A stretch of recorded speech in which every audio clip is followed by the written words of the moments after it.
hipófisis y adenopófisis. Vamos a hablar sobre las finalidades, que sería anatomía, embriología y histología, y un poco sobre cada hormona. Además de la fisiología también. Pues como una pequeña introducción, la glándula pituitaria, o ahora llamada hipófisis, pues es una pequeña glándula de alrededor de 1 centímetro de diámetro y de 0.5 a 1 gramo de peso. Y esta está ubicada pues abajo del hipotálamo y situada en una parte del hueso esfenoide llamada la silla turca. Me pidieron que hablara de por qué se llama silla turca, y se llama así porque anteriormente los anatomistas le encontraban parecido a las sillas pues turcas. Y eso es todo. Dale la siguiente, por favor. Y pues la vamos a dividir. ¿Mande? ¿Y en dónde se usa la silla turca? Pues antes en las monturas lo usaban. La usaban en las monturas. Puede decir que era así como ¿De dónde? de los caballos. Ah, los camellos. No sé qué sean caballos. Vaya, es otro modelo.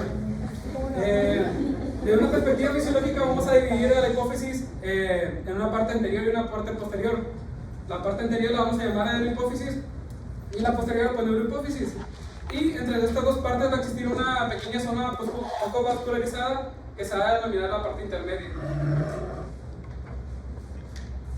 Pues para empezar, vamos a hablar de la embriología, pues la creación de estas. Pues su origen viene del actor moral, principalmente de su parte del estomodio, que proviene de la cavidad oral primitiva. Durante la tercera semana ocurre una impaginación ectodérmica, que esta impaginación ectodérmica nos va a crear lo que sería la bolsa de Rathke, que es el primordio de lo que sería la adenopófisis. La bolsa de Rathke, que sabemos que es esta que está rojito, tiene su crecimiento en dirección dorsal hacia el infundíbulo, que ahorita lo que sería la neurohipófisis, voy a mencionar otra vez, que pues el infundíbulo es el primero de lo que sería la neurohipófisis, que es una prolongación del diencéfalo. Bueno, ya después que nuestra bolsa de Rathke tiene un crecimiento en dirección dorsal, va a tener una pérdida de conexión durante el segundo mes con la cavidad oral. Como ya se lo mencioné, la bolsa de Rathke viene de la cavidad oral, y durante el final del segundo mes va a perder la conexión con lo que sería la cavidad oral, y tras esta pérdida de conexión va a ocurrir una proliferación celular de la pared anterior. Tras esta proliferación celular se va a dar lo que sería la formación del lóbulo anterior, que es la adenopófisis, que se nos va a diferenciar en la pars distans, la pars tubalis y la pars intermedia. Y pues la principal o pues la más importante sería la pars distalis, ya que esta es la porción con gran función encargada de producir la mayoría de las hormonas, como la FSH, la LH, la GH, la prolactina, la ACTH, y por su parte la pars tubalis funciona más como reguladora y participa en la modulación de la secreción hormonal, y por su parte la pars intermedia, aquí está señalada, participa en la hormona estimulante de los melanocitos, y mencionaba que no está tan desarrollada en los humanos, que es más desarrollada en lo que serían los animales. Como mencionaba Nemi, pues a la bolsa de Rathke vamos a tener tres porciones: la porción distal, intermedia y la tuberal. En la porción distal podemos identificar varios tipos de células y varían conforme su tamaño, su forma y sus propiedades sectoriales. Se pueden clasificar de dos maneras: por su tinción y por sus mediante reacciones inmunocitoquímicas. Por tinción tenemos que no nos da una reacción secretoria hormonal, no va a proporcionar información endocrina, más bien nos va a dar una mayor cantidad de un porcentaje de cantidad. Acidófilas encontramos un 40%, cromófas un 50% y basófilas un 10%. Aquí vamos a encontrar por reacciones inmunocitoquímicas, que es la otra manera de clasificarlas, vamos a encontrar 5 tipos de células, que vamos a dividirlas conforme a su tinción y también conforme a la cantidad de células que se encuentran predispuestas en adenopófisis. Cabe mencionar que todos estos tipos de hormonas van a ser glucoproteínicas o proteicas. Vamos a encontrar somatotropas, leptotropas, corticotropas, nanotropas y gatitotropas. Las somatotropas y lactotropas son acidófilas y además son basófilas. Ya centrándonos un poquito más en cada una, pues tenemos que las somatotropas van a tener el producto a la hormona del crecimiento. En sí, las somatotropas equivale al 50% de las células parenquimatosas de lo que es la hipófisis. Tienen las células acidófilas, como mencioné, y tienden a teñirse con naranja G y tienen un PAS negativo. Son células ovoides, medianas y tienen núcleos centrados y redondos. Además, la hormona que del crecimiento, que es el producto que tiene esta, tiene una acción fisiológica que es estimular el crecimiento corporal y va a estimular lo que es la secreción de la IGF-3. Además, estimula la lipólisis, las acciones de la insulina y el metabolismo de los hidratos de carbono y los lípidos. Tiene un peso molecular de 21.700 kilodaltos. Está compuesta por una cadena sencilla de 191 aminoácidos y está regulada por la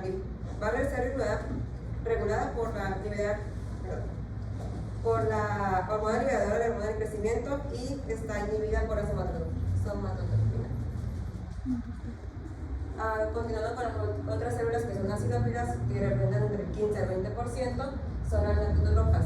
Estas tienden a tener el producto a la prolactina y tienden a ser acidófilas que tienen igual con una naranja G y con un PAS negativo.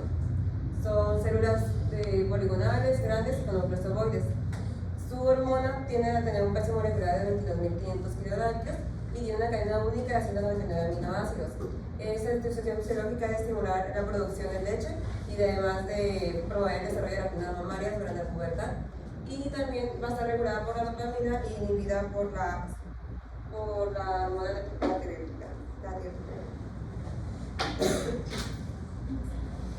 Ahora la tercera célula, que continuamos con las basófilas, que sería igual, representando entre el 15 al 20% y son la corticotropa.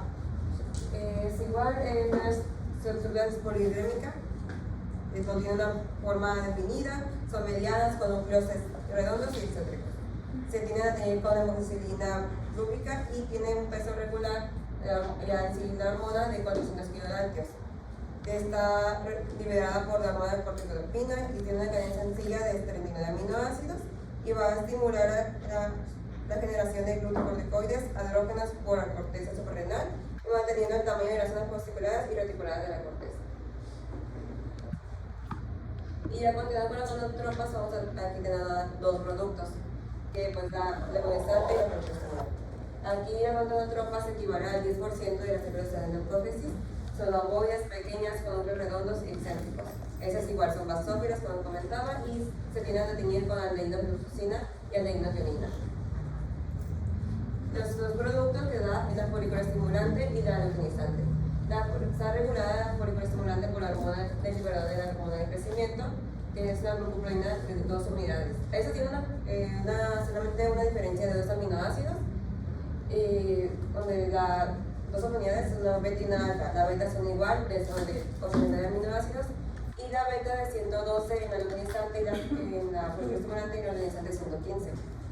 Tienen un peso muy parecido por igual, solamente esa diferencia de 2 aminoácidos, de 28.500 kilodaltos la foliculoestimulante y la luteinizante de 28.300 kilodaltos.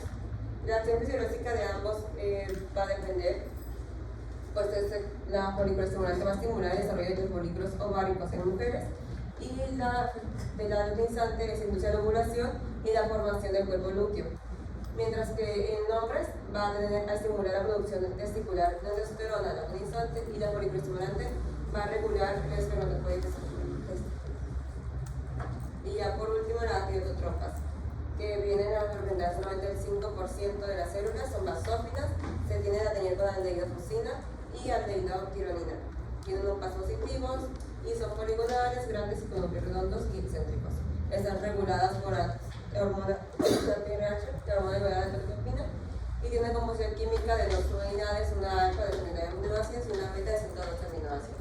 Tienen un peso molecular de 2.800 kilodaltos y su acción fisiológica es producir las hormonas tiroideas por las células correspondientes de las tiroides y mantiene el tamaño de las células foliculares.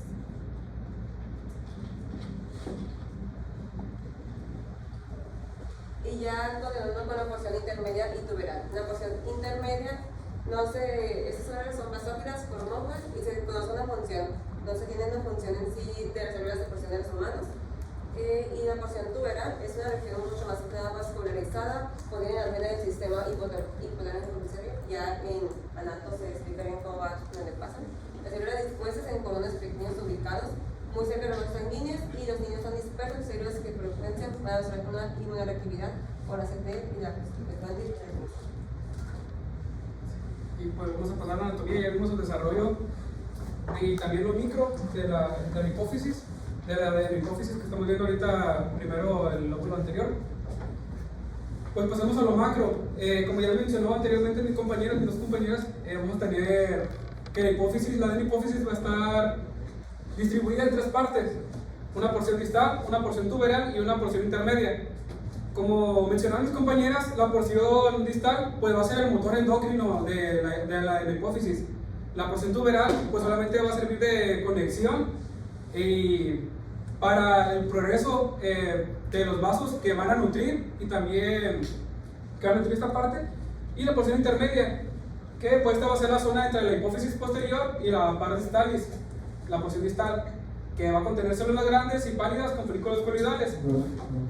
Aquí podemos mencionar también que la porción tuberal pues va a estar formada por cordones de células epiteliales y los vasos que le mencioné, los portohipoficiales, que vamos a explicar posteriormente, que yo quise pues incluir la fisiología unida a la anatomía para ir explicando las partes y qué hacen en la fisiología de la hipófisis.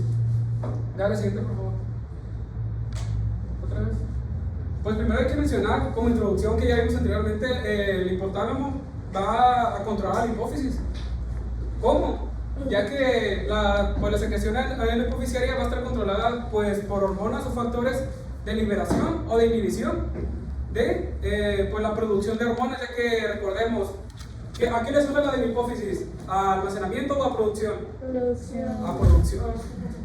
Pues esta producción va a estar controlada, como les mencioné, por estos factores de liberación o de inhibición hipotalámica, que pues se van a sintetizar en el propio hipotálamo y pues van a pasar a la hipófisis por el sistema portohipoficiario. Pregunta de examen. Bueno.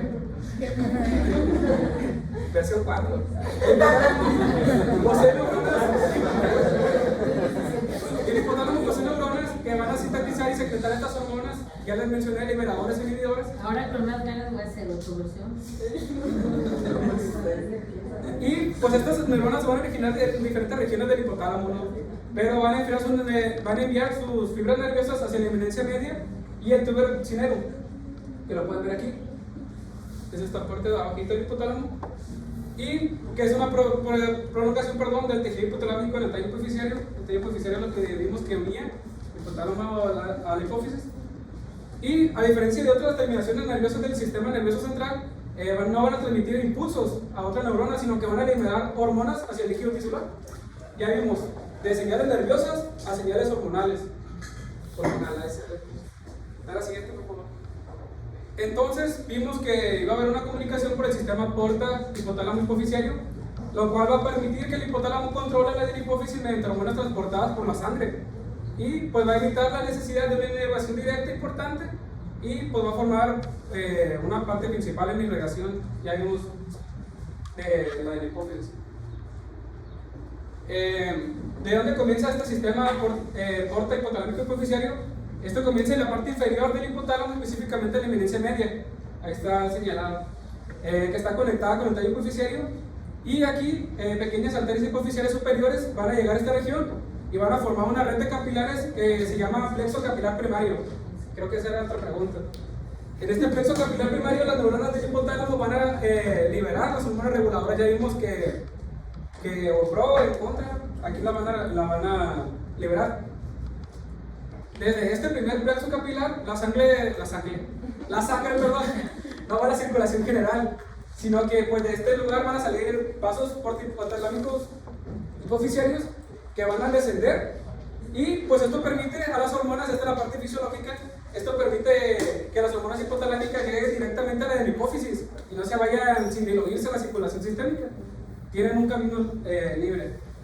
Y pues cuando llega la sangre a la hipófisis forma un segundo lecho capilar que pues ya va a ser llamado racionalmente plexo capilar secundario, y este plexo ya se encuentra entre las células glandulares de la hipófisis. Estas hormonas del hipotálamo, la parte fisiológica, van a actuar sobre las células adenohipoficiales y van a responder secretando sus propias hormonas hacia la sangre. ¿A quién le toca el siguiente tema? Nico. ¿Ya tienes la CIAPO? Sí. Para realizarse mientras. Los compañeros están exponiendo. Y pues lo último, en resumen, vamos a tener que la hipófisis va a estar irrigada por arterias hipoficiales superiores, ramas de la carótida interna, que van a formar un plexo primario primero y pues después por un plexo secundario. Y el drenaje venoso pues va a ser de los capilares, venas hipoficiarias inferiores o superiores, los senos cavernosos, senos petrosos y la vena yugular interna. Y pues, ¿cuáles son las principales hormonas liberadoras e inhibidoras de la hipófisis? Tenemos a la tiroliberina, la corticoliberina, somatostatina y la gonadoliberina. En la mayoría de las hormonas adenohipoficiarias predominan los factores liberadores del hipotálamo, con una excepción importante que es la prolactina, la cual está controlada principalmente por la inhibición hipotalámica. Y ahora sí que entra, es una introducción de las hormonas adenohipoficiarias. Primero, con la hormona adenocorticotropa. La corticotropina pues va a controlar la secreción de algunas hormonas córticos suprarrenales, que a su vez estas van a afectar, como ya vimos anteriormente, al metabolismo de la glucosa, de las proteínas y de los lípidos. Ahí sí va a haber un problema porque hay una fotoconcentración. Pero otros, por favor.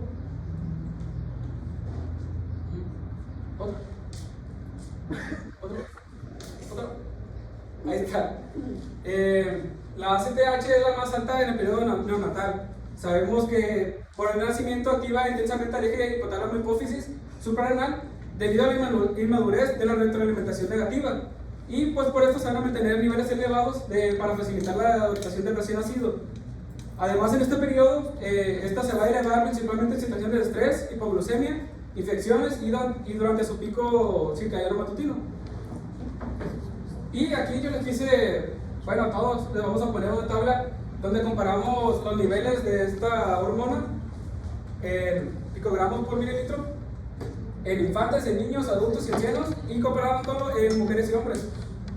Y pues vemos que son totalmente iguales. La interpretación que pues, podemos manejar aquí es que vamos a tener en los infantes valores relativamente elevados por la activación endocrina neonatal. En niños vamos a tener niveles asociados al desarrollo del eje hipotálamo hipófisis suprarrenal, y ya vamos a tener en adultos unos valores regulados por el ritmo circadiano, y en ancianos pues valores similares a adultos, aunque pueden variar ligeramente por cambios endocrinos asociados naturalmente al envejecimiento. Ahora sí, dale para atrás, por favor, Amalia. A ver si se puede hacer. Tenemos que hablar de la somatostatina, o la hormona del crecimiento. Vamos a ver que la somatostatina va a estimular el crecimiento de todo el cuerpo mediante su acción sobre la formación de proteínas, sobre la multiplicación y diferenciación celulares.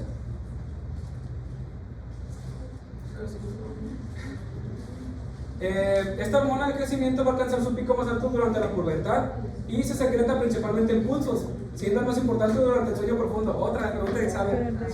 Sí. Y tenemos aquí tenemos. De verdad que no va a preguntar fisiología. Las preguntas de examen ya van a ser de pura fisiopato. ¿Pura fisiopato?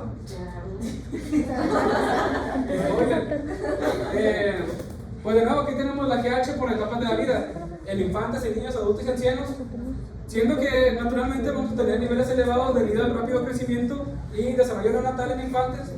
Vamos a tener concentraciones asociadas al crecimiento corporal y al desarrollo somático en niños, y ya valores bajos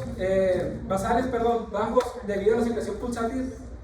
Vimos que se iba a secretar impulsos regulada por el eje hipotálamo hipófisis en adultos.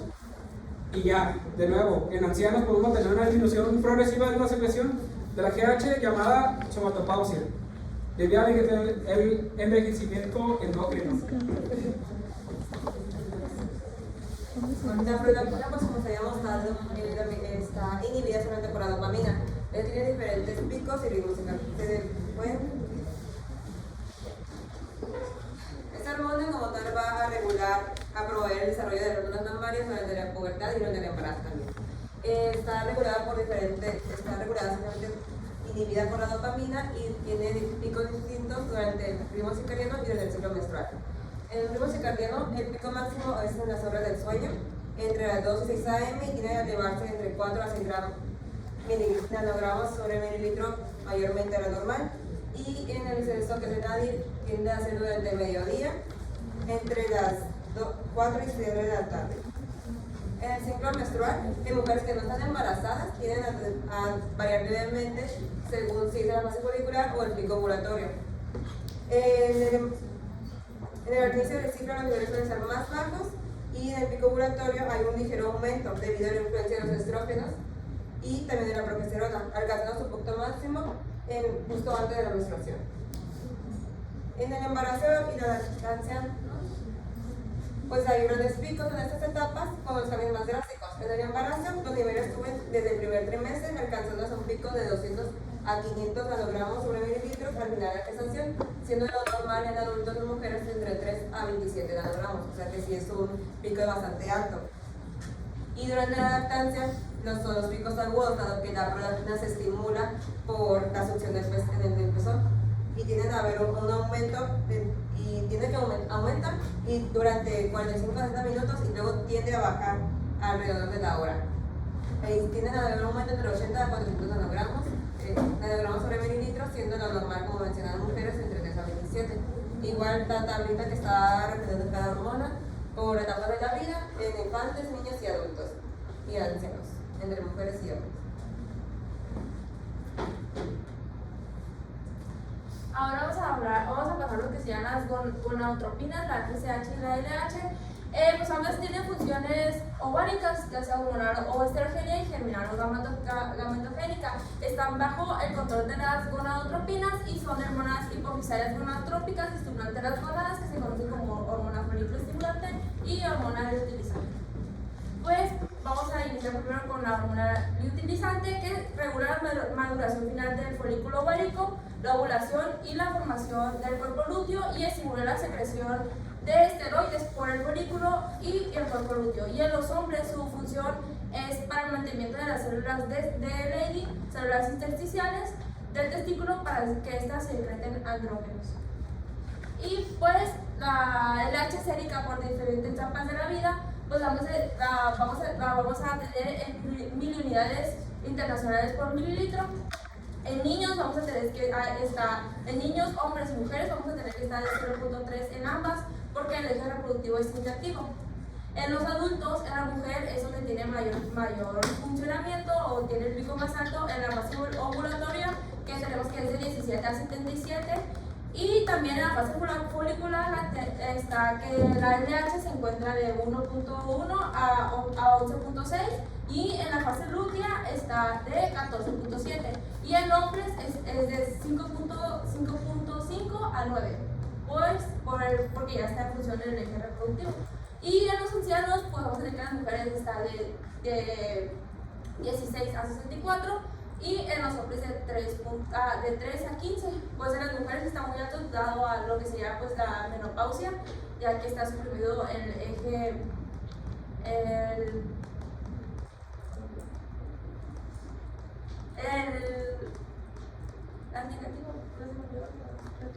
de la retroalimentación negativa. Y pues ahora vamos a pasar con la hormona folículo estimulante, que su principal función es estimular la reproducción en la mujer, actúa sobre las células de la granulosa del ovario, promoviendo el crecimiento y maduración de los folículos ováricos. También favorece la producción de estrógenos mediante la enzima aromatasa, y en el hombre actúa sobre las células de Sertoli, promoviendo la espermatogénesis y contribuye al desarrollo de los espermatozoides. Y pues la FSH por diferentes etapas de la vida, en los niños vamos a tener que es de 4, porque el eje reproductivo es inactivo, y en los adultos, en las mujeres, vamos a tener que estar de 4.7 a 21.5 en la fase ovulatoria, y en los hombres vamos a tener que es de 1 a 12, pues ya igual por la función gonadal ya está más alta, y en los ancianos vamos a tener que las mujeres de 30, y en los hombres de 2.5, igual por la retroalimentación negativa de las mujeres, por la menopausia, pues ya están más altas los niveles de glucosa. Continuando con la TSH, en esta los picos van a ser diferentes. Aquí hay un pico que en las zonas infantes es mucho mayor, dado que al momento de salir el bebé del útero tiene a tener una temperatura mucho más fría. Y aquí tienen lo que se le conoce como el fenómeno de surge, puesto que al estar en el vientre tiene una temperatura mucho más cálida. Al llegar al exterior va a empezar a estresarse y su cuerpo empieza a generar lo que es la termogénesis para que el metabolismo comience a generar más calor y así el niño empieza a regularse. Tiene a haber un aumento a los 30 minutos de vida, entre los 60 y 80 unidades, y tiene que bajar a las 24 horas y en los 3-5 días se empieza a estabilizar en lo que es considerado normal en infantes, entre 1.9 y 10.3. Y en las embarazadas hay un descenso debido a que la hormona gonadotropina corticosteroidea humana tiende a engañar al hipotálamo y no va a producir la TSH, por lo que va a haber una disminución. Tiende a engañar a la agencia de la hormona corticosteroidea humana, tiende a engañar al hipotálamo y va a dejar de producirla a la TSH, puesto que va a empezar a producir su propia. Va a empezar a sustituir. Y en el ritmo circadiano, el pico máximo tiende a ser entre el 2 al 4 am y el nivel mínimo en la tarde y el principio de la noche, entre las 4 y 8 pm.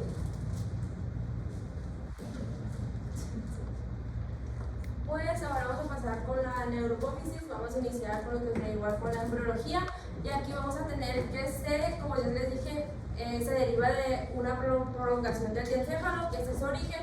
Después tiene una extensión caudal, se hace una extensión caudal del diencéfalo, la cual hace la formación de lo que sería el infundíbulo, que es el primordio de la neurohipófisis.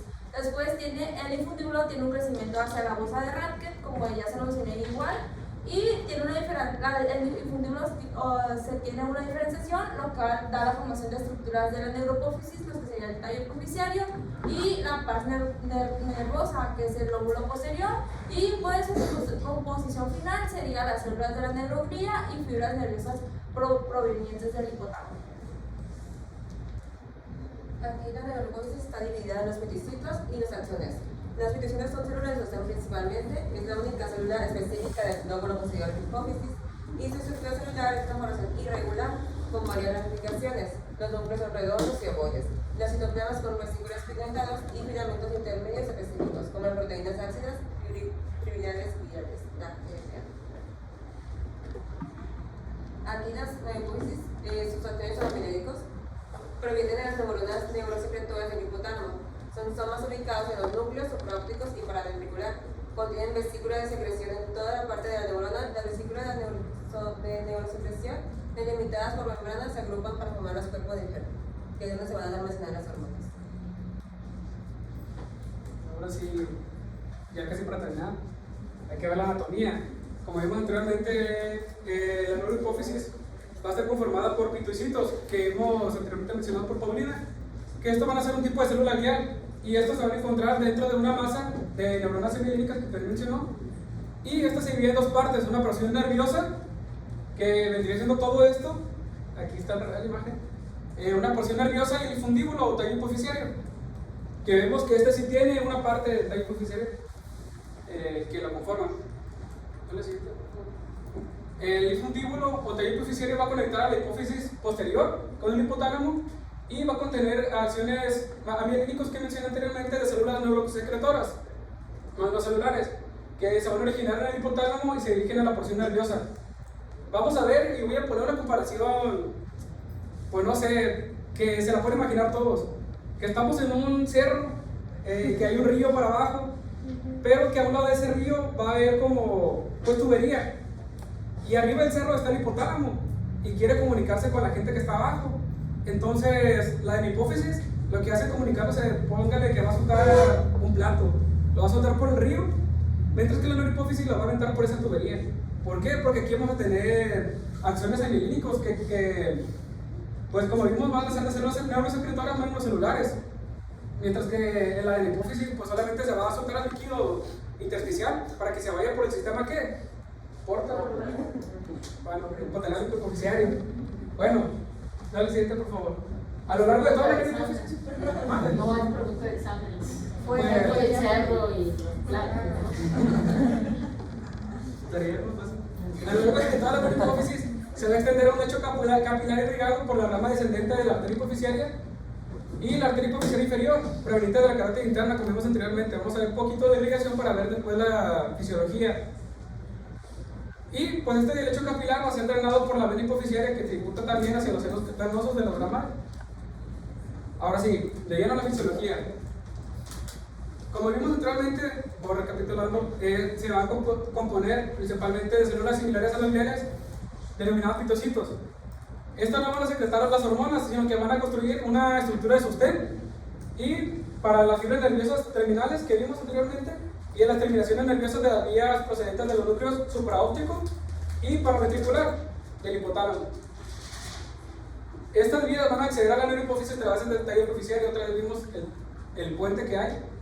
Y las terminaciones nerviosas van a ser nódulos bulbosos que van a estar provistos de numerosos gránulos secretores.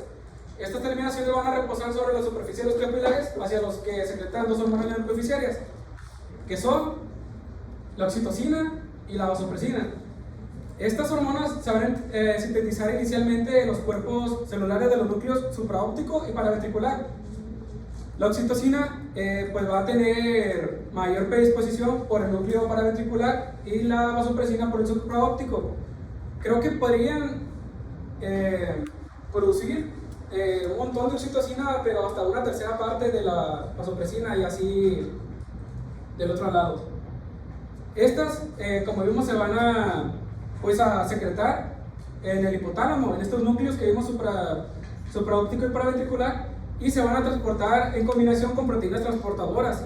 Fue lo que se me pasó mencionar en ese tubo que había para abajo, que había proteínas transportadoras denominadas neuroficinas, y pues a las terminaciones nerviosas de la neurohipófisis, a las que tardan varios días en llegar.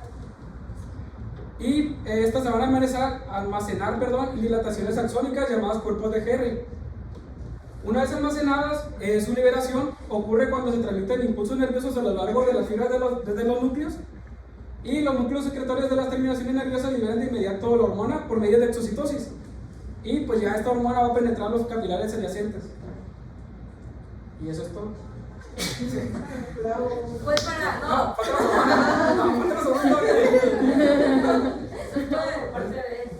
Para terminar, pues ya vamos a hablar un poquito de la oxitocina y de la vasopresina. Pues la oxitocina va a tener dos grandes funciones, que serían para la lactancia y para el parto. Y pues en la lactancia, como va a actuar la oxitocina, va a hacer que contraer el músculo liso uterino. Lo que ocurre en la sensibilidad, tras esta respuesta, está potenciada por los valores plasmáticos de los estrógenos que aumentan durante el embarazo. Durante el parto, el descenso del feto por el canal vaginal estimula los receptores del cuello uterino, que envían señales a los núcleos supraópticos y paraventricular, proporcionando lo que sería la secreción de oxitocina. A su vez, esta contribuye al parto, produciendo la contracción de lo que sería el útero.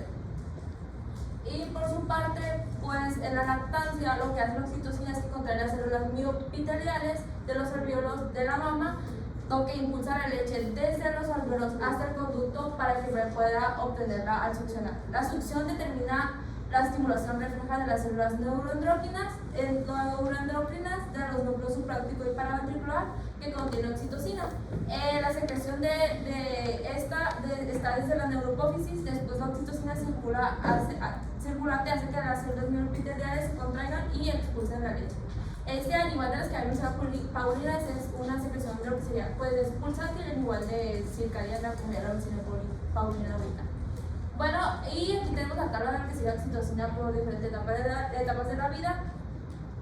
Pues en mujeres, pues en niños, pues está elevada, ya que el sistema oxitocinérgico está en desarrollo y sus funciones son principales neuromoduladoras y sociales tempranas. Y pues aquí está la tabla de adultos, está de mujeres de 10 a 200 y en los hombres de 10 a 150 y pues en las naciones de 300 a 140 y pues en los hombres de 300 a 150. ¿De 300 o de 30? De 30. Y pues así.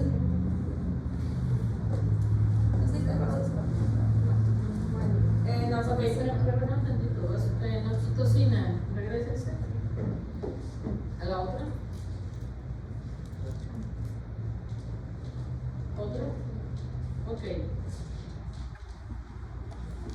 ¿Alguien ha entrado o ha acudido o ha escuchado que a la mujer que parió cuando es un pariente conocido, le están poniendo oxitocina? ¿Han escuchado? ¿Sí? Ok. Su función es muy importante porque contrae el músculo liso uterino. Es la que permite la involución de lo que viene siendo de lo que es todo el útero. Si no hay esta impulsión, esta contracción, hay sangrado, hay atonía, sangra, se desangra el útero y es lo que da las hemorragias obstétricas y los pacientes se mueren. Era muy frecuente. Actualmente está penado que se muera una paciente por una hemorragia obstétrica. Sí, entonces, oxitocina se usa ya de cajón desde que está en la inducción de parto, se le pone. En caso de que veamos que tiene atonía uterina, se puede usar el ácido tranexámico, ya es parte y se pone inicial, no hay que dejarnos hasta que se complique la paciente. Actualmente se usa el ácido tranexámico junto con la oxitocina. La oxitocina por su función que tiene, de que hace que haya la contracción del músculo uterino. Eso es en cuestión en el parto. Ahora, vamos a otra función. Doctora, y aún así se utiliza la oxitocina aunque la paciente aunque no tenga hemorragia, aunque la estación no viene ella sola. Sí, porque está haciendo contracción uterina. ¿Yo qué ocupo para que salga el bebé? Contracción uterina. Entonces, se le pone en cierto momento, después de cierta dilatación y que ya empieza el proceso del parto, se pone para que el útero hace esto. El útero lo que hace es, está así, aprieto, expulso, aprieto, expulso. Es lo que hace el útero. Se relaja, contrae y expulsa. Al final de cuentas, eso es el trabajo de parto. Son contracciones que va haciendo el útero para expulsar el producto. ¿Sí? Entonces, entre las propias contracciones que salen por el mecanismo del producto, de que el bebé estimula, la oxitocina tiene una gran importancia, porque también hace eso, contrae y va a expulsar. Sale el producto, el útero queda grande, o sea, está evolucionado, y entonces, ¿qué es lo que hay que hacer? Involucionarlo, que vuelva a su tamaño normal. Entonces, la oxitocina nos ayuda a estas contracciones, y ya que sale el bebé, hay que hacer la limpieza para sacar todo lo que viene siendo la placenta, todo lo que pueda quedar de restos placentarios, limpiar bien cavidad, porque si no, sangre, pero mueren las mamás, señoras. Y hay una atonía uterina, el útero se queda así. Lo palpas de que nace el bebé, queda a cierto tamaño. A las tantas horas vas, haces otra vez la palpación y sigue igual. No, pues, y ves las toallas sanitarias de la mamá, y dices, no, esto no es normal. Y se van. Y eso pasa mucho en las noches. Cuando la paciente sube al piso, que no se queda en topocirugía, en observación rápida, suben al piso porque hay muchas mamás, a veces arriba, pues bajan las urgencias, ahí andan gritando las enfermeras, el presidente, los internos, porque las pacientes caen en choque como lenta. Entonces es muy importante y es muy delicado, pues, no estar vigilando la involución del útero. Ahora, la otra parte, que es en la lactancia, ¿produce la leche o induce la producción de la leche? Induce. Otra. Hablemos de la vasopresina ya para terminar. Hay unas malas concentraciones. No, es que sigue la vasopresina. Pues ya para terminar la vasopresina, pues como ya hemos visto, va a regular la osmolalidad, regular la agua corporal y se efecto de vasodilado. Tiene unos diferentes picos fisiológicos, pero en sí se va a ver un aumento de vasopresina durante la noche para que no nos den tantas ganas de orinar. Va a haber unos picos al nacer, que es la protección cerebral contra la hipoxia en un recién nacido durante las contracciones induciendo la tasa metabólica del cerebro. Y también tenemos que hay picos por estrés o por dolor. En situaciones de estrés físico intenso, nuestro cuerpo va a, como una cirugía o un trauma, o dolor agudo puede generar picos repentinos de esta hormona. Esta hormona tiende a tener diferentes picos durante el día de una persona normal. Igual, por edades, en mujeres y en hombres, lo normal en un adulto va de 0.5 a 4 picogramos sobre mililitro. Y recién nacidos tienden a subir, como les mencionaba, por el boxer, de 1 a 13 picogramos, en infantes 0.5 a 5 y adultos mayores de 0.5 a 6. Es todo por nuestra parte. ¿Tienen dudas?